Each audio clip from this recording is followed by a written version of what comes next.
Gazette ni satu benda yang dibuat setelah zaman kolonial. Zaman kolonial, apabila mufti itu menjadi satu jawatan rasmi penasihat agama kepada ketua agama, iaitu sultan. Jadi dia gazet tak gazet itu sebahagian daripada urusan birokratik. So soalan utama. Nah. So how effective it is for the ulama to become the check and balance for the king and the sultan? Because if there are policies from the king, the decisions they can't be changing because dia orang bercakap, tapi tak ada, so tak ada lah.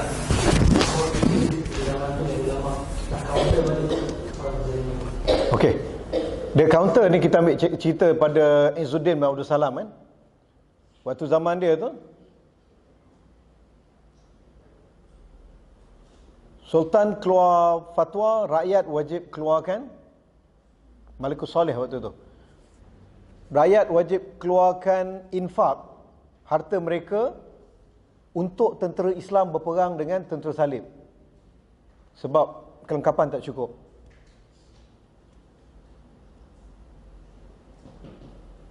Ketua ulama pada waktu itu Izzuddin bin Abdul Salam dekat Kahirah.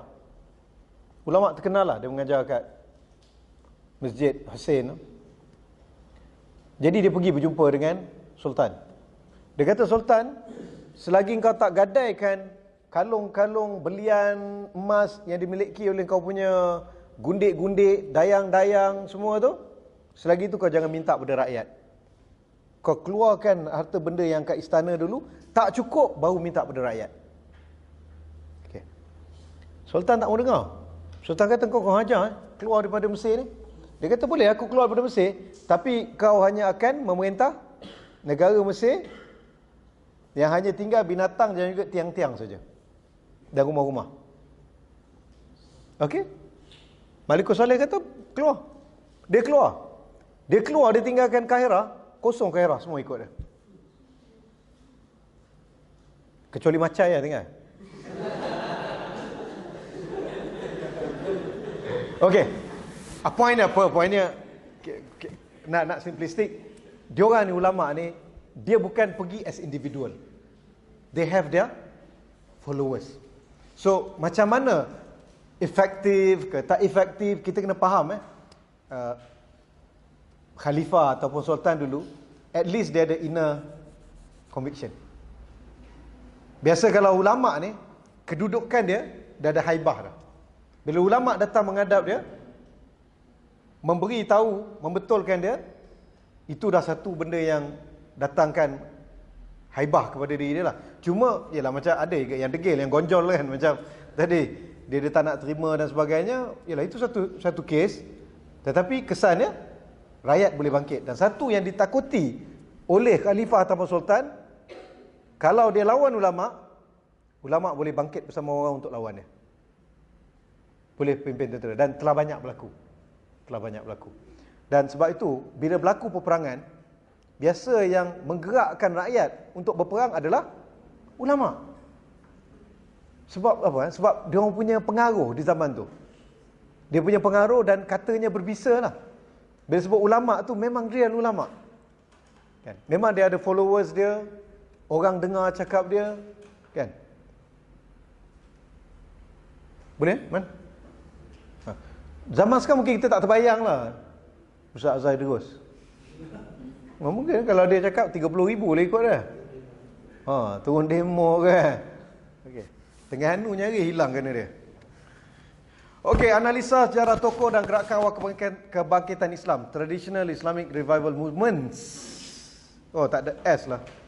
Okey, kita akan cuba lihat main fikrah mereka. Fikrah utama mereka. Yes, Nick.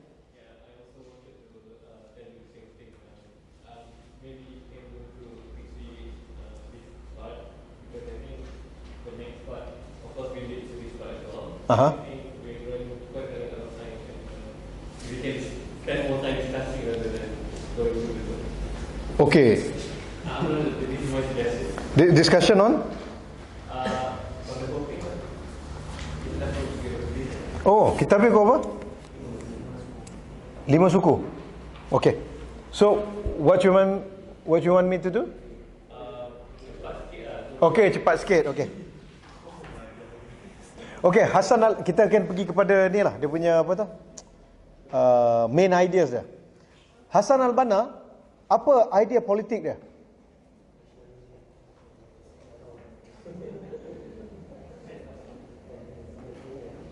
Okey, dia terkenal dengan idea reform dia. Dia kata nak reform kena melalui gradual stages.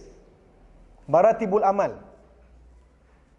Jadi dia kata kena bermula dengan individual pergi kepada family pergi kepada masyarakat membentuk kerajaan yang kerajaan Islam ni akan membebaskan daripada penjajahan dan kemudian kesatuan umat Islam akan menjadi Ustaziyatul Alam. Okey, dia ada sebut tentang daulah Islamiah tak? It was not from Hassan al-Banna. Dan kalau kita Hassan al-Banna dia punya idea tentang gradual process kita cuba bandingkan dengan kata-kata Confucius. Negara yang baik bermula dengan pemimpin baik. Apa dia panggil spring apa tu? Spring and autumn? Annals. Negara yang baik bermula dengan raja yang baik. Raja yang baik bermula dengan pembesar. Pembesar bermula dengan rakyat. Rakyat bermula dengan individual dan individual bermula dengan hati. Ada orang kata, takkan Hassan al-Banna baca Confucius pula? Tak mustahil sebab Hassan al-Banna dia baca Spengler. Dia baca Herbert Spencer. Dan dia baca Arnold Toynbee. Kan? Dan dia juga di dalam buku Majmu' Rasail ada yang dia terkagum dengan gerakan fasism. Tapi bukan dengan fikrah mereka, tetapi dengan rekrutmen. Dan malah kalau kita lihat, gerakan yang amat rapat dengan kerangka pemikiran perubahan Hassan al-Banna, gerakan sosialis. Dari segi dia punya rekrutmen, dari segi dia punya sel, educational system, kan? Dan benda tu orang kata, wah, Hassan al-Banna terpengaruh sosialis. Tak, bukan. Dia benda tu benda yang common sense. Apa-apa gerakan pun dia ambil modus operandi yang serupa. Reform movement, as a movement, dia kena lalui benda yang serupa. Caderization, educational system, dan juga ada dia punya mekanisme untuk apa tu rank and file dia. Lepas tu kalau kita lihat bukan Hassan al-Banna, malah kita tengok ni siapa tu Jamaat Islami.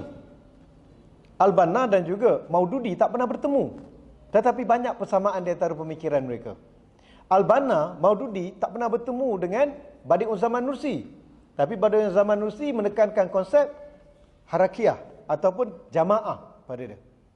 Begitu juga mereka bertiga tak pernah bertemu. Tetapi terdapat juga gerakan-gerakan lain yang mempunyai pemikiran yang sama seperti itu. Kenapa? Kerana ini merupakan common sense. Common sense untuk bergerak, untuk bersatu dan yang paling penting proses indoktrinisasi.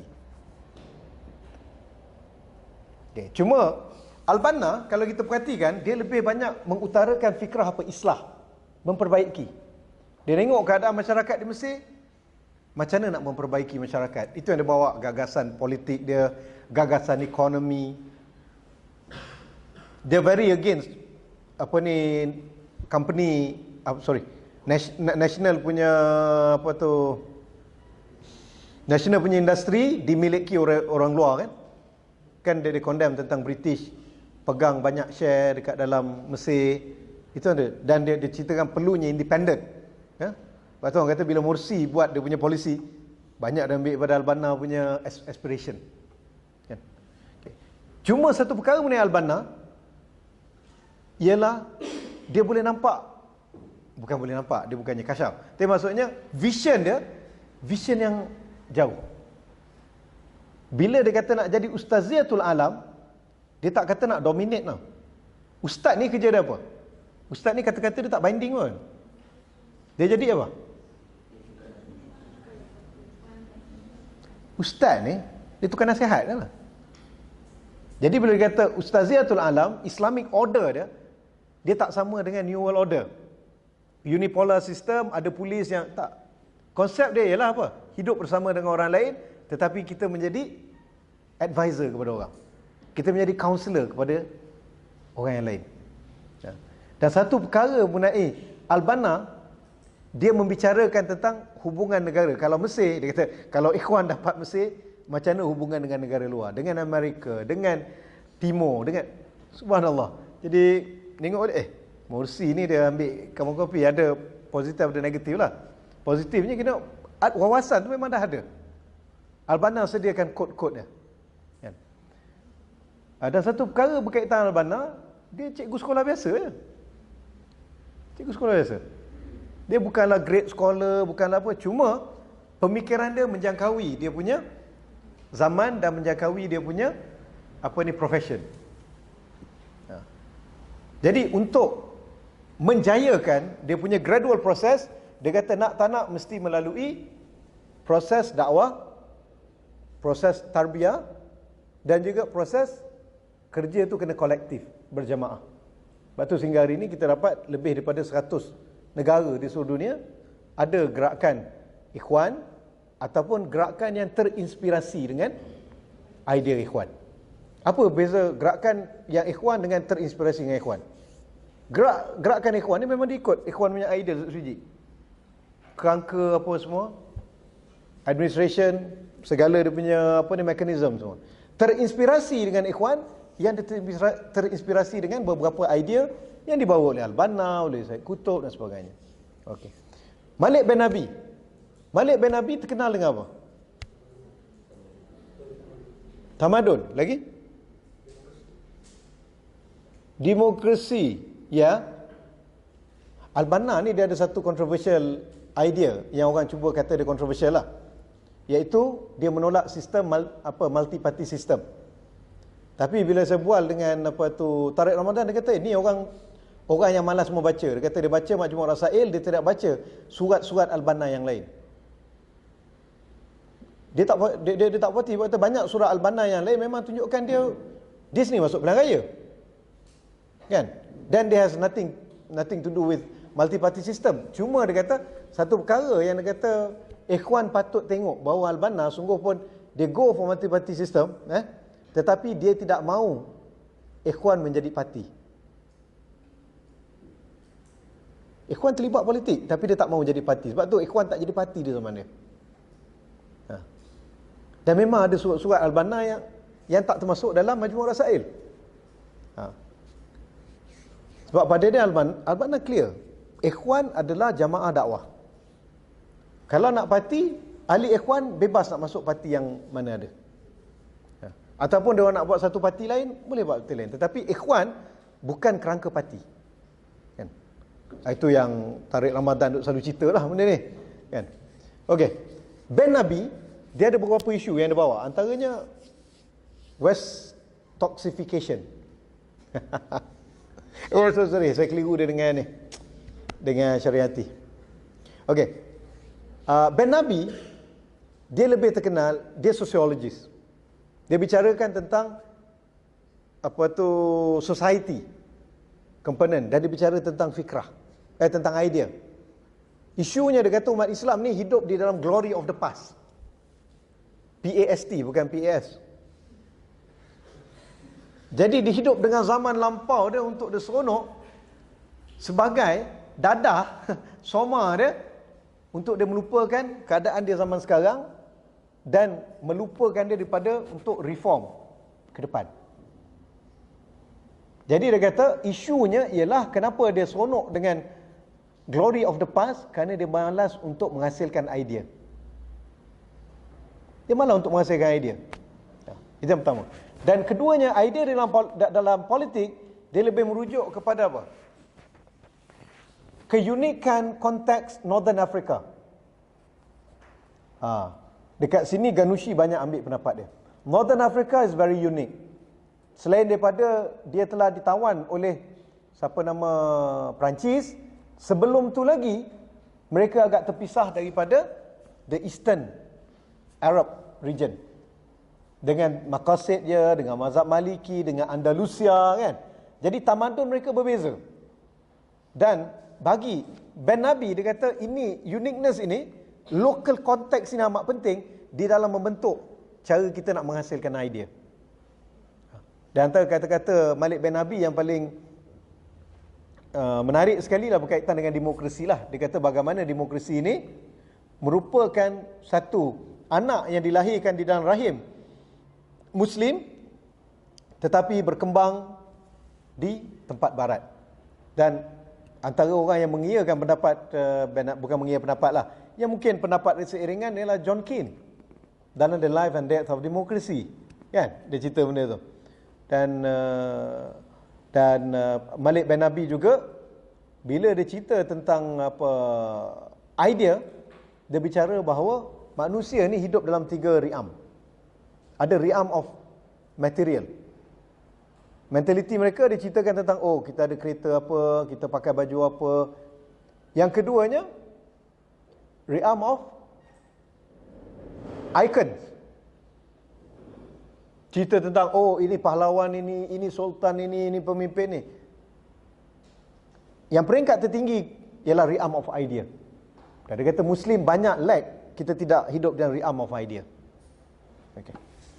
Tapi pendapat dia paling signifikan dalam politik ialah berkaitan dengan demokrasi. Nah? Okey. Mustafa Sibai. Mustafa Sibai ni ikhwan dekat Syria. Dia terkenal dengan buku dia Islam Sosialis. Dia banyak buku. Antara buku dia hasilkan cerita tentang dia membela sunnah against anti hadis. Antara buku dia tulis tentang sirah nabawiyah, kan? Okey. Tapi antara buku dia tentang politik yang menjadi rujukan ialah Sosialis Islam. Dia cuba membawa kerangka bahawa sosialis itu yang paling rapat dengan Islam. Okay. Tapi tak ramai subscribe. Yang agak sefikrah dengan dia sikit lah Syed Qutb lah. Sebab Syed Qutb dalam bukunya Social Justice in Islam itu memang nampak kecenderungan dia untuk membawa beberapa. Syed Qutb ni ada orang kata dia tu Gramsci umat Islam. Pernah dengar Antonio Gramsci? Kan? Ni tokoh sosialis Itali lah, yang dipenjarakan, menulis bukunya Prisoner's Note kat dalam penjara, kan?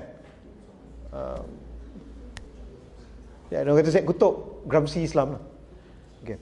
Al-Maududi. Okey, Al-Maududi nampak menarik. Semalam kita dah cerita panjang, nak cerita lagi ya. Maududi ni kita kena faham suasana dia hidup di subkontinen. Dan pada waktu dia itu dia menyaksikan bagaimana British berkuasa dan melantik orang-orang Hindu, kan, dan bukan Islam untuk memegang tampuk kuasa di India. Dan umat Islam jadi terpinggir. Walhal sebelum kedatangan British, walaupun umat Islam sebagai minoriti, tetapi mereka pernah memerintah India, Empire Moru dan sebagainya. Jadi bila datang British divide and rule. Jadi bila dilihat keadaan umat Islam yang dikuasai oleh British, dikuasai oleh siapa tu bukan Islam, banyak perkara yang umat Islam tak boleh laksanakan. Dulu mereka berhukum dengan hukum Islam, habis diganti dengan hukum British. Dulu mereka mempunyai tampuk kekuasaan, sekarang sudah habis. Sistem pendidikan mereka pun diganggu gugat, kan? Sistem mereka punya pusat-pusat kekuasaan ekonomi pun habis. Jadi Maududi yang asalnya seorang, ada orang kata dia ni jurnalis saja. Kita ingat sebelum jurnalis siapa dia? Itu menarik. Dia punya pendidikan awal, bapa dia seorang maulana, dan latar belakang dia daripada sekolah madrasah, kemudian pergi sekolah Inggeris dan sebagainya, menjadikan beliau seorang mufakir dan kemudian menjadi jurnalis. Kalau kita tanya apa kaitan Rashid Redha dengan Hassan Al-Banna, boleh jawab tak apa kaitannya? Hassan Al-Banna anak murid Rashid Redha. Tapi Rashid Redha di penghujung hayatnya dia lebih cenderung kepada Salafi Saudi. Selepas dia dia kecewa dengan gerakan khalifah dia berakhir, kan, tak berjaya membuahkan hasil, dia lebih cenderung kepada Salafi Saudi. Dan selepas dia meninggal, Hassan Al-Banna meneruskan dia punya newsletter. Okay. Jadi Maududi dia timbulkan idea Islamic State adalah untuk menyelamatkan umat Islam di India, untuk umat Islam mempunyai negara mereka sendiri dan bukan India lagi.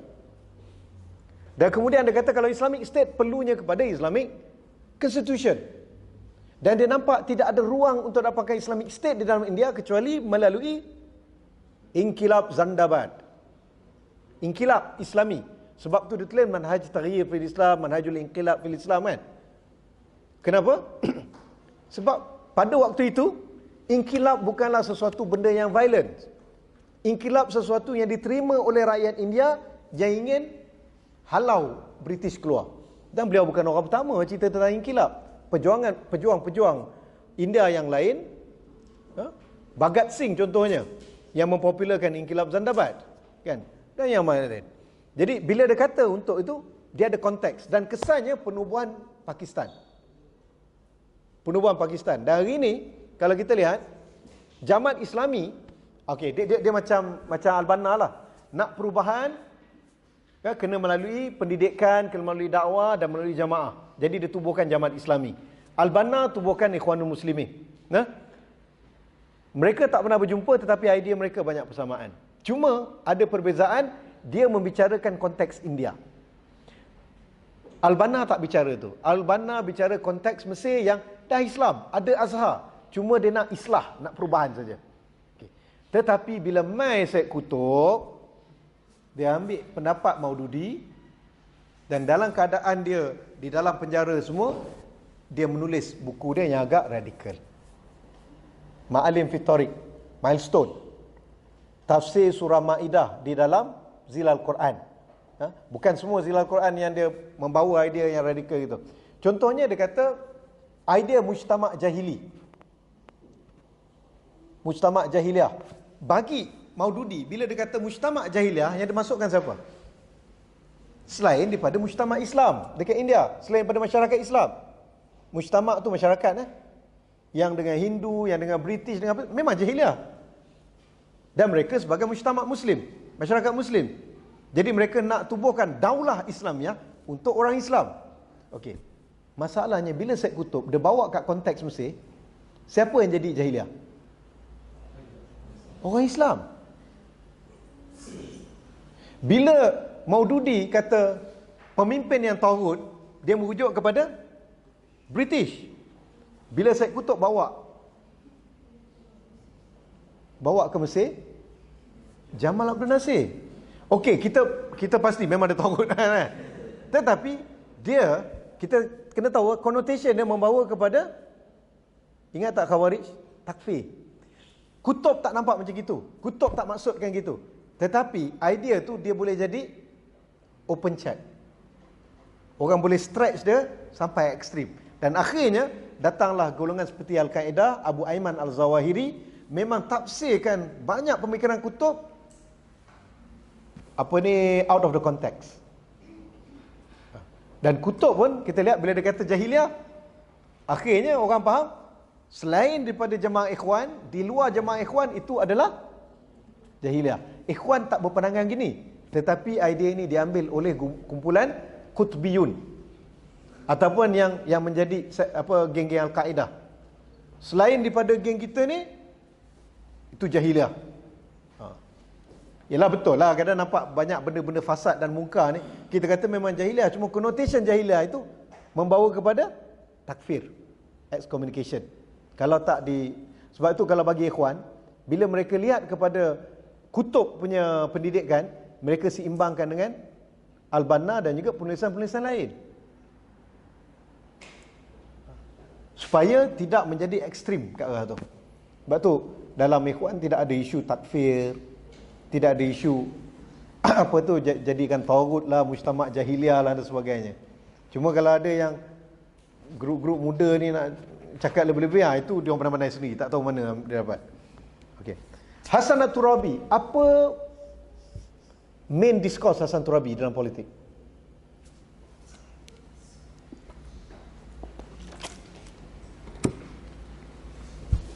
Dia orang pertama yang kemukakan idea power sharing.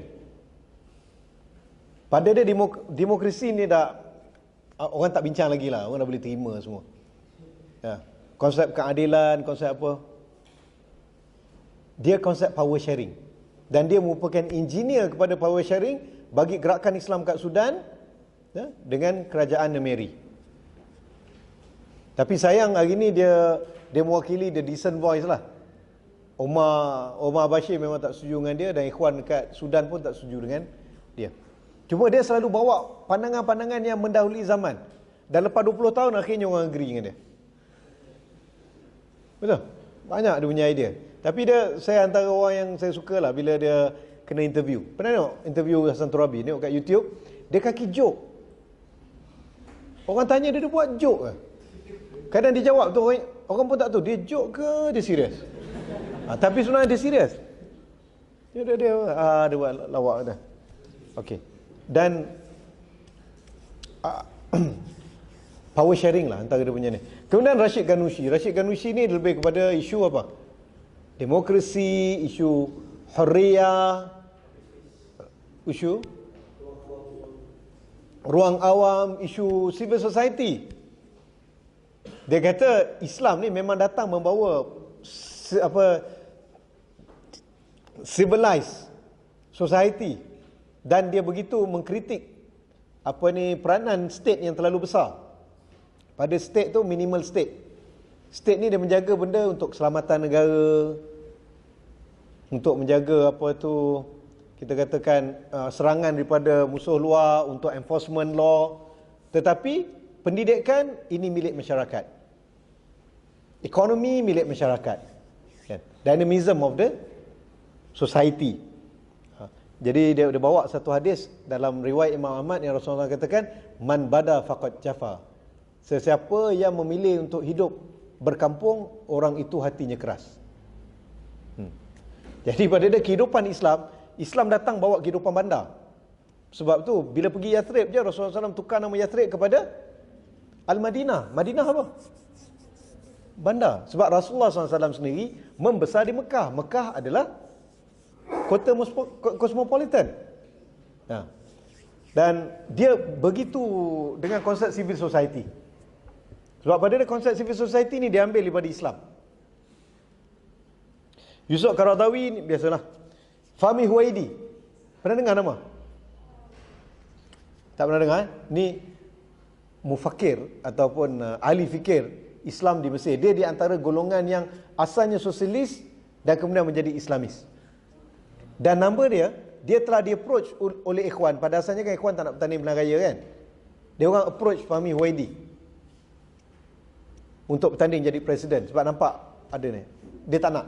Sebab dia kata dia mufakir, dia bukannya politician. Kan? Dan banyak kritikan. Dia ada kritik pada Ikhwan. Ikhwan terima. Konstruktif kritik dia. Zaman dululah.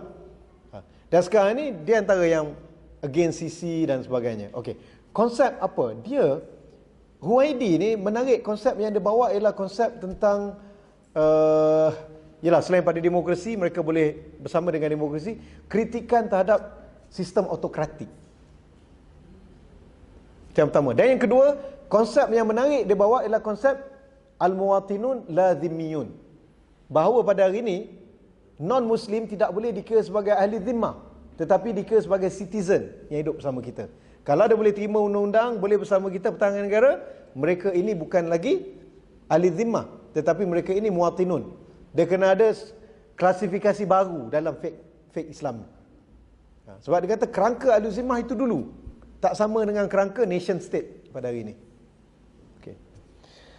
Muhammad Imarah ni dia very prolific. Very prolific. Macam-macam buku dia tulis. Tapi buku dia yang paling menarik sekali kritikan dia terhadap karya Usulul Hukum. Tulisan Ali Abdul Razak. Dia jawab tebal buku dia. Okey. Muhammad Imarah ni terkenal dengan idea apa? Idea politik contemporary. Yang paling popular sekali ialah civil state. Ad-Daulah Al-Madaniyah. Dan Qaradawi banyak ambil pendapat-pendapat dia juga. Dan banyaklah dia dan ada dia punya tulisan yang telah diterjemahkan. Taufik Wa'i ada tulis buku Daulah Islamiah. Dia banyak sangatlah tulis pasal ikhwan lah, gedebak-gedebuk, dan dia banyak try untuk beberapa pandangan-pandangan ikhwan dia cuba untuk jadikan benda tu lebih tersusun dan sebagai satu political thoughts. Tapi antara pendapat dia menarik sekali ialah tentang multi-party system. Bila dia kata multi-party system ni adalah sebahagian daripada sunnah at-tadafu'. Tahu sunnah tadafuq? Sunnah tadafuq ni dia macam ni. Bila ada orang buat silap, akan ada orang akan betulkan. Kalau orang yang betulkan pun, dia buat silap, ada orang yang akan betulkan. Dia kena penggiliran kuasa. Buat sesuatu kuasa itu kalau dibiarkan lama, tidak ada check and balance, tidak ada accountability, dia akan jadi jahat. Jadi sunnah tadafuq yang Islam pun sebutkan, ya, ialah dengan wujudnya check and balance tadi. Okay. Muhammad Salim Al-Iwaq, pernah dengar Muhammad Salim Al-Iwaq? Ada ni buku dia ada terjemah ke bahasa Inggeris. Islamic Political System. Dia bertanding pilihan raya presiden Mesir, dia kalah lah. Abdul Wahab Al-Masiri. Abdul Wahab Al-Masiri ni memang a must read articles. Okay, dia ada dua isu utama dia bincang. Yang pertamanya isu tentang micro-secularism. Al-Ilmaniyah Al-Juz'iyah. Dia kata secularism tak boleh digeneralisekan. Inilah sekular, tak, dia kata. Licit secularism tak sama dengan Anglo-Saxon secularism.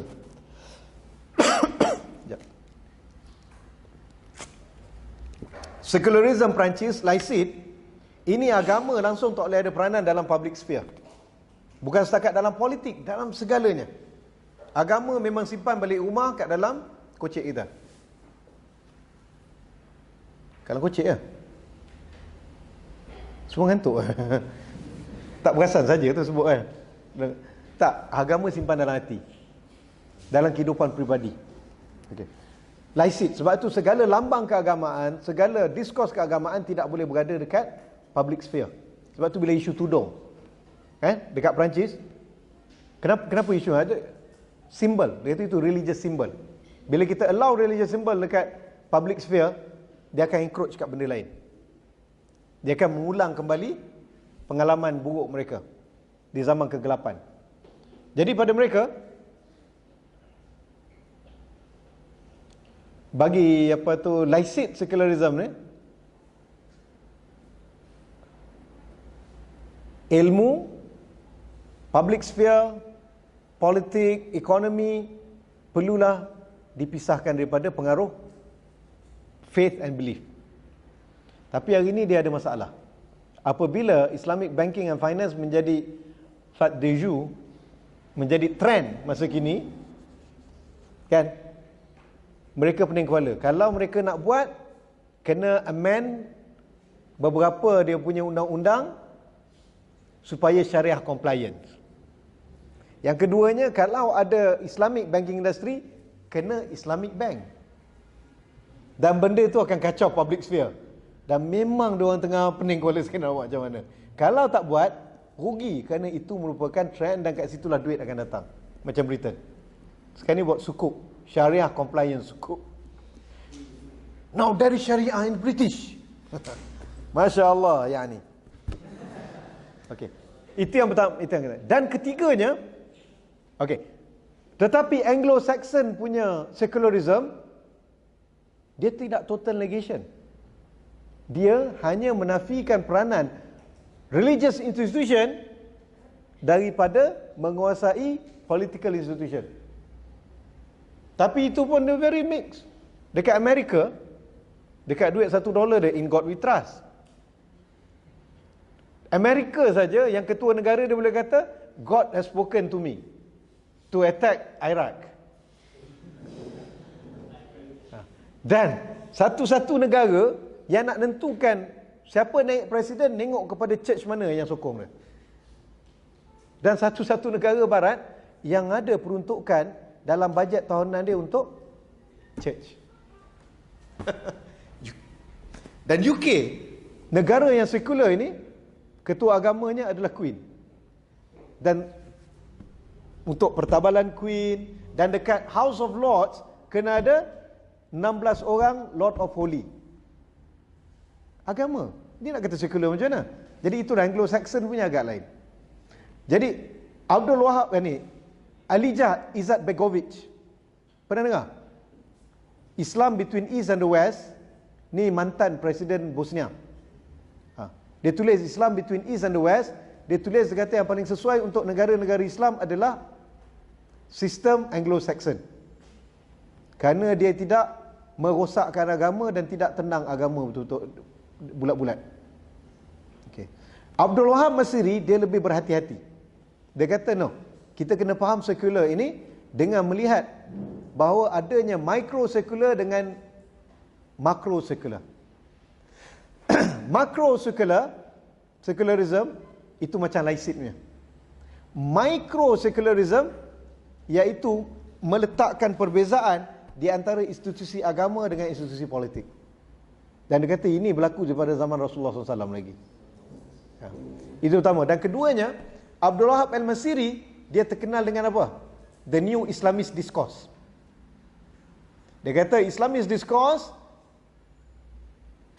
yang baru ini, dia membicarakan tentang isu-isu seperti good governance, tentang politik, tentang demokrasi, tentang hak asasi, tentang equality, tentang human rights, tentang civil society. Dia kata inilah the new Islamic discourse. Tapi apa bezanya dengan yang orang lain bincang? Dia kata tidak. Dia kata titik tolak terhadap perbincangan mereka dan titik tolak untuk mereka melakukan ini semua adalah tauhid, Islamic worldview. Dan satu perkara mengenai Abdul Wahab Al-Masiri, dia juga membawa, dia tulis satu ensiklopedia besar tau. Ensiklopedia tentang Yahudi, Zionis dan juga agama Yahudi. Dan dia latar belakang dia menarik. Dia asalnya sosialis, atheist lagi. Kemudian dia pergi Amerika, dia mendapat hidayah. Dan dia seorang literalis. Dia buat novel. Dan memang dia kajian-kajian dia terhadap karya-karya karya literasi Inggeris. Cuma menariknya bila dia mendapat hidayah, dia balik, dia memperjuangkan isu Palestin. Dia tulis satu novel tentang isu Palestin. Dan juga dia mengetuai ataupun mengepalai penubuhan Hizbul Wasat dekat Egypt. Hizbul Wasat ini, kalau kita ingat tahun 95, masa tu kamu darjah 1. Okey. Hizbul Wasat, dia parti pertama yang ditubuhkan oleh anggota Ikhwan Muslimin. Dan anggota Ikhwan yang menubuhkan parti tersebut telah dibuang daripada Ikhwan. Kerana mengingkari keputusan Maktab Irsyad. Tapi yang penting dia antara terlibat, dan antara konsep dia buat apa? Konsep dia Ad-Daulah Al-Madaniyah wa Huwiyatuhal Islam. Civil state with Islamic identity. Dia yang pertama perkenalkan tahun 95. Dan juga apabila munculnya gerakan Kifayah tahun 2005, gerakan pertama menentang Hosni Mubarak, dia menjadi ketua. Kenapa? Dia boleh menyatukan di antara golongan sosialis dengan golongan Islamis. Tapi bila dia tidak ada, kita dapati telah ada orang kata, kalaulah dia hidup, apakah 30 Jun baru ni akan berlaku? Apakah geng sosialis akan sampai tahap macam gitu sekali? Yalah, tapi kita tak boleh cakap apakah dia hidup, apakah ni tak selesai cerita kan. Okay. Jadi boleh baca lebih lanjut Abdul Wahab Al-Masiri di dalam artikel beliau The New Islamist Discourse. Okey. Analisa kemunduran umat Islam dan kebangkitan barat menurut para reformis dan pemikir Islam. Bagi Afghani dan Abdo, mereka menawarkan idea pan-Islamism. Al-Kawakibi, kita dah cerita tadi tentang diktator, pendidikan dan kesatuan ummah melalui Commonwealth of Islamic countries. Iqbal, boleh kita lihat di dalam syair Syikwa dan Jawab Syikwa, yang mana dia bicarakan juga tentang pemerintahan yang zalim, tentang bagaimana kita mewujudkan Fir'aun kita sendiri, kita mewujudkan kita punya Namrud sendiri, dan akhirnya kita hidup dalam kehinaan. Al-Banna, pengaruh Spengler, Spencer, Toynbee. Toynbee ni dia terkenal dengan apa? Spengler ni dia bicarakan tentang kejatuhan barat. Toynbee dia bicarakan tentang future history. History biasa history of the past kan. Toynbee dia lihat bagaimana nak membentuk future history. Dan nampak sangat Al-Banna membawa pemikiran ini dalam bukunya Baina Ams wal Yaum. Dia antara semalam dan hari ini. Okey. Okey, yang kelima An-Nadawi. An-Nadawi dia terkenal dengan bukunya Maza Khasiral Alam bin Khitatil Muslimin. Apa yang dunia rugi dengan kemunduran orang Islam. Malik bin Abi, satu idea dia yang saya lupa nak sebutkan. Dia kata, kenapa umat Islam menjadi mundur pada hari ini? Kerana mereka mempunyai sikap qabiliyah lil istikmar. Kesediaan untuk dijajah. Jadi bila penjajah datang, dengan senang mereka dijajah. Ali Syariati dengan idea Western notification, bukan notification. Toxification. Western toxification. Umar Chapra dengan idea civilization. Ibn Khaldun, Khaldunian civilization, kat dalam buku yang kita sebut tadi. Kesan kolonialisme ini kita boleh baca sendiri ke nak cerita juga? Okey, post enlightenment dan kesannya terhadap pandangan Sarwar, tradisi keilmuan dan kolonialisme. Ini kita dah sentuh tadi ya. Bahawa ilmu dibentukkan selepas post kolonialism, ilmu itu dicorakkan mestilah bebas nilai, bebas daripada faith dan bebas daripada metafizik. Renaissance dan kesannya terhadap sejarah dunia dan politik, konsep social contract, demokrasi, civil law, nation. Ni panjanglah kita nak cerita letih, balik baca sendiri ya. Kolonialisme Inggeris, Belanda, Perancis, Itali, Sepanyol dan kesannya terhadap kemunculan gerakan pembebasan, iaitu bila mereka melancarkan kolonialisme, mereka telah menggerakkan gerakan pembebasan, dan gerakan pembebasan ini, jihad, kesannya kepada gerakan Islam yang ada ni. Dia jadi sambungan. Islamism dan agenda merubah melawan taklid, kejumudan, khurafat dan nasionalisme sempit. Ni kita dah cerita tadi tentang Afghani, tentang Abduh dan lain-lain. Kesan kolonialisme ke atas dunia Islam dan kesannya terhadap kemunculan gerakan Islam. Kesan kolonialisme terhadap kemunculan negara-negara bangsa. Negara bangsa ni apa? Nation state. Yalah, nation state ni apa?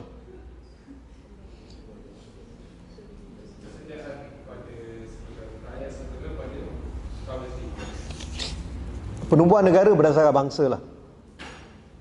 England untuk English, Germany untuk German, kan?